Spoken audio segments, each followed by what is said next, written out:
নমস্কার বৌদি, কেমন আছো? আমরা ভালো আছি।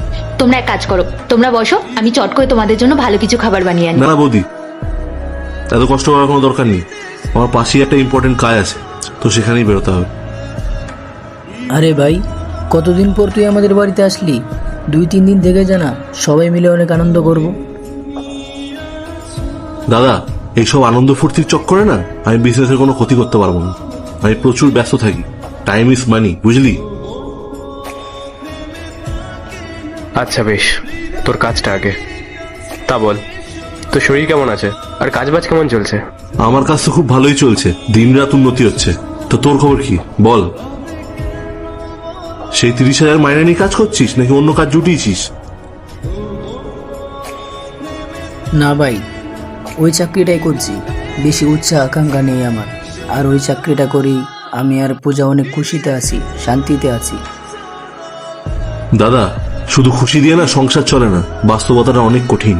সংসার চালাতে গেলে না টাকার প্রয়োজন হয়, আর অগাধ টাকা থাকলে না সংসারের অভাব আর মনের শখ দুটোই পূরণ করা যায়। আল্লাহকে ভয় করেন না। এখন যদি এটা নাচ গানের ভিডিও হতো তাহলে তো অনেক লাইক সাবস্ক্রাইব করতেন। আমি তো মহান আল্লাহ তাআলাকে ভালোবাসি, এই জন্য লাইক সাবস্ক্রাইব করে দিছি। আমি জানি আমার মতো অনেক মানুষ আল্লাহ তাআলাকে ভালোবাসে, এই জন্য সবাই লাইক সাবস্ক্রাইব করে দিচ্ছে। ভালোই হয়েছে, আমার চিন্তা ভাবনা তোর মতো না, না হলে আমাকেও আজ তোর মতো গরিবের জীবন কাটাতে হতো। আচ্ছা দাদা, তোর ইচ্ছা করে না এই ছোট বাড়ি ছেড়ে আলিশান একটা বাংলোতে থাকতে, 4 চাকা একটা গাড়ি চড়তে? আর তুই একবার বৌদির দিকে তাকিয়ে দেখ কি অবস্থা করেছিস। আমি তোর কথা বাদই দিলাম, অন্তত বৌদির কথা ভেবে তোর একটা বড় কিছু করা উচিত ছিল তো।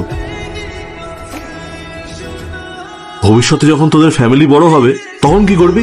কতদিন এভাবে টেনে টুনে চালাবি?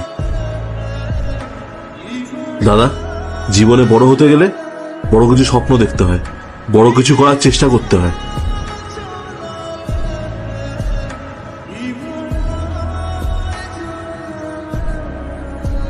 এনে 20 লাখ টাকার চেক।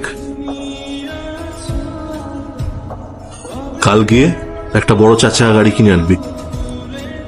না রে ভাই, আমার এই টাকার কোনো প্রয়োজন নাই। আমি যেভাবে আছি শান্তিতে আছি। বৌদি, এই চেকটা অন্তত তুমি রাখো, তোমার তো প্রয়োজন হবেই। দাদা নিজে শখ আহ্লাদের পরোয়া নেই, কিন্তু তোমার তো আছে। না না ইন্দ্র, এইসবের আমার কোনো প্রয়োজন নেই। আমার কাছে যা আছে সেটা নিয়ে আমি অনেক খুশিতেই আছি।